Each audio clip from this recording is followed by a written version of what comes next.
Hi, everyone. How are you doing?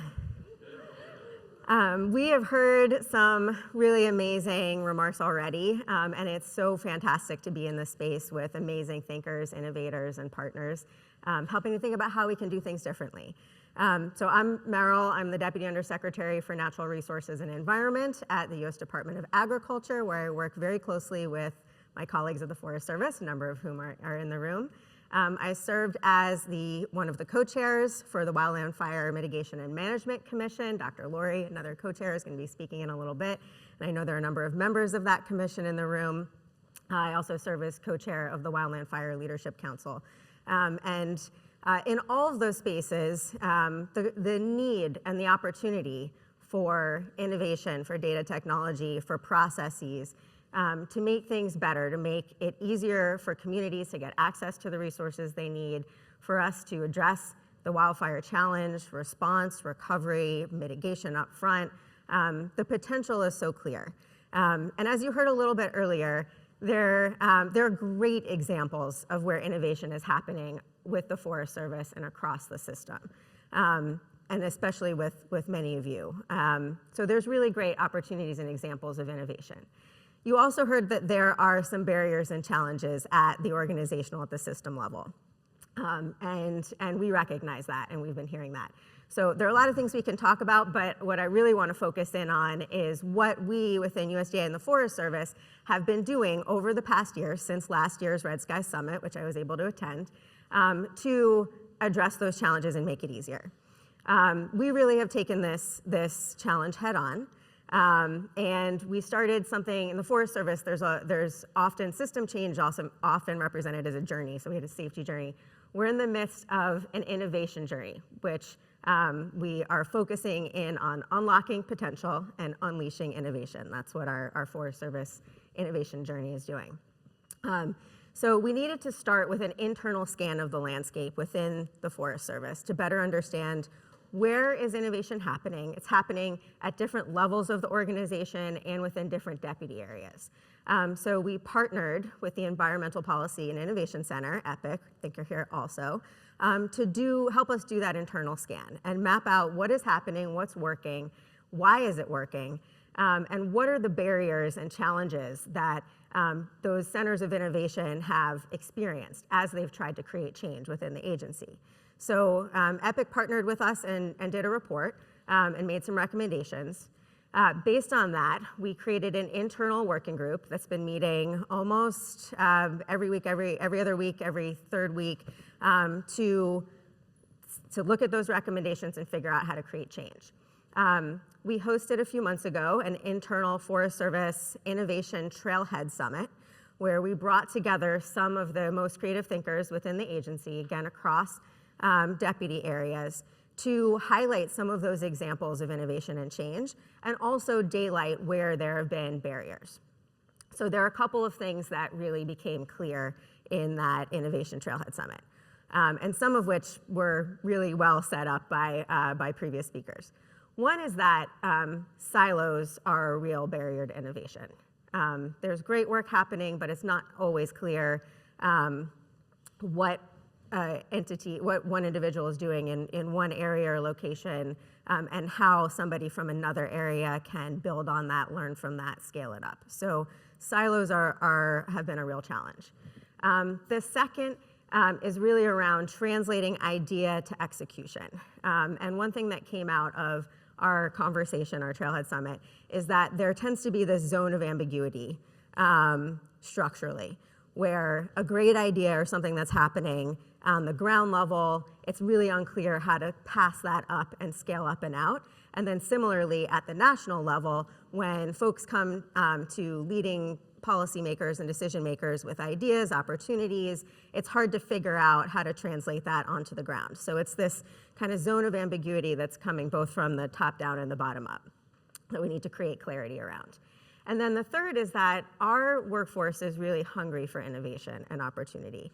Our folks see the need for this. They see how innovation and new processes can make delivery of our mission better, can help support our workforce, can help protect communities and people, and help us serve the public better.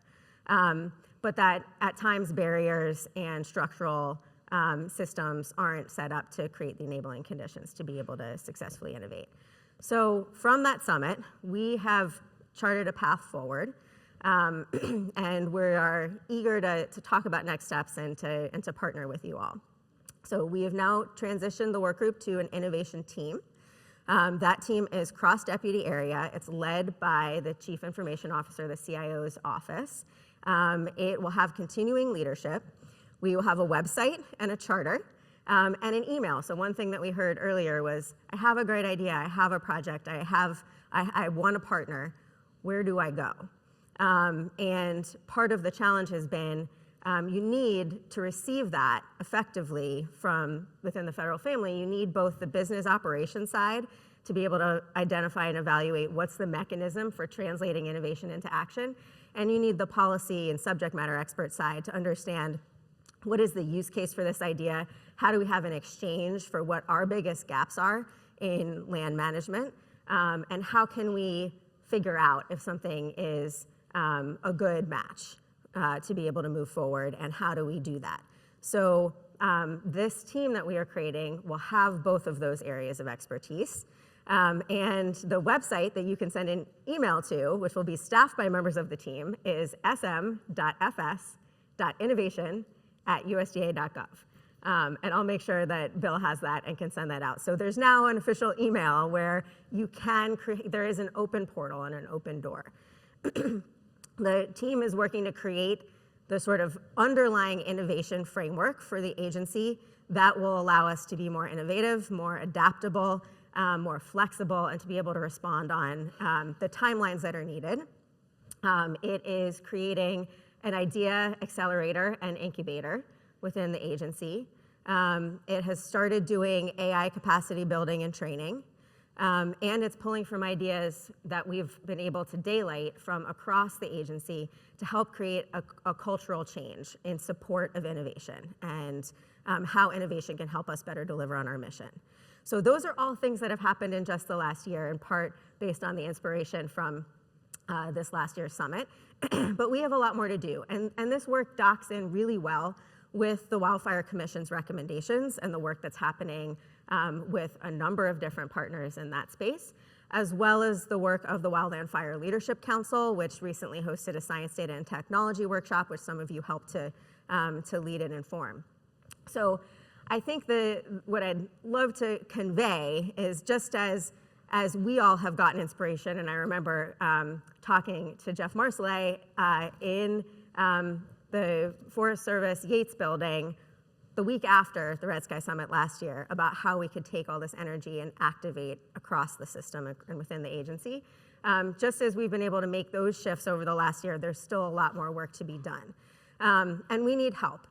One of the things that I think is a really big opportunity is having maybe a day of exchange and learning where those of you who have been knocking at the door or working with us at a local level or on a project level to innovate, and you've seen success or you've seen barriers, help us understand what the business needs are from your perspective, what the partnership needs are, what the experience looks like, because we have a lot of experience within our department and agency and within the federal systems, but that's not necessarily the same as what an entrepreneur innovation timeline looks like, or what you are doing from a nonprofit side. And we heard a great example of that with Watch Duty. So to be able to create a little bit of an exchange of how the system needs to and can work better so that we can better activate ideas that are really good ideas and that will help deliver benefit and value. We also need partnerships that will help mitigate risk and help us do things that we can't. We need to do things in a way, and how we do things is really important. We need to do things in a way that reflects our obligation to the public and to public trust, and to use the public dollar wisely. And sometimes our timelines and mechanisms don't always match up perfectly. So figuring out how collectively we can innovate within that space so that we can find the right actors to help us better unlock potential and unleash innovation is an area of opportunity for us together. So I think this is more important than ever. We've got some great examples just even in the last year around processes. I'll highlight one, the Community Wildfire Defense Grants, where a change in the application format and process has really transformed who has access to those grants for community resilience. We've seen apps that help us better understand the highest risk days for fatalities for our wildland firefighters and put that app in the hands of those who are responding so we can help keep our people safe. We've seen partnerships that help us better map out what are the priority areas for treatment, what are the highest risk areas for landslides and flooding and cascading disasters after a fire, and really help us triage and pinpoint where best to put our people and dollars together and collectively in a multi-jurisdictional way so that we are mitigating risk to people and communities.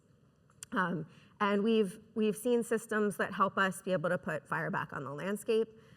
We've seen systems that help us work with communities so that we are investing in the built environment. We know that data technology and process innovation matters. And it's going to matter now more than ever, especially as we experience budget challenges.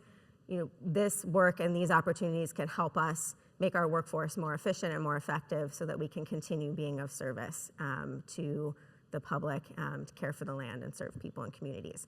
So thank you for all of the work and leadership and partnership and innovation. We are excited to work together. The email, again, is sm.fs.innovation.gov, and the team is really excited to have this journey that we've been on shared with you all and to continue to think of really creative ways to work together. So more to be done. I'm excited for the conversations later today, but thanks for all you're doing. Thanks for the leadership and creating the space for this summit, and looking forward to what's to come. Thanks.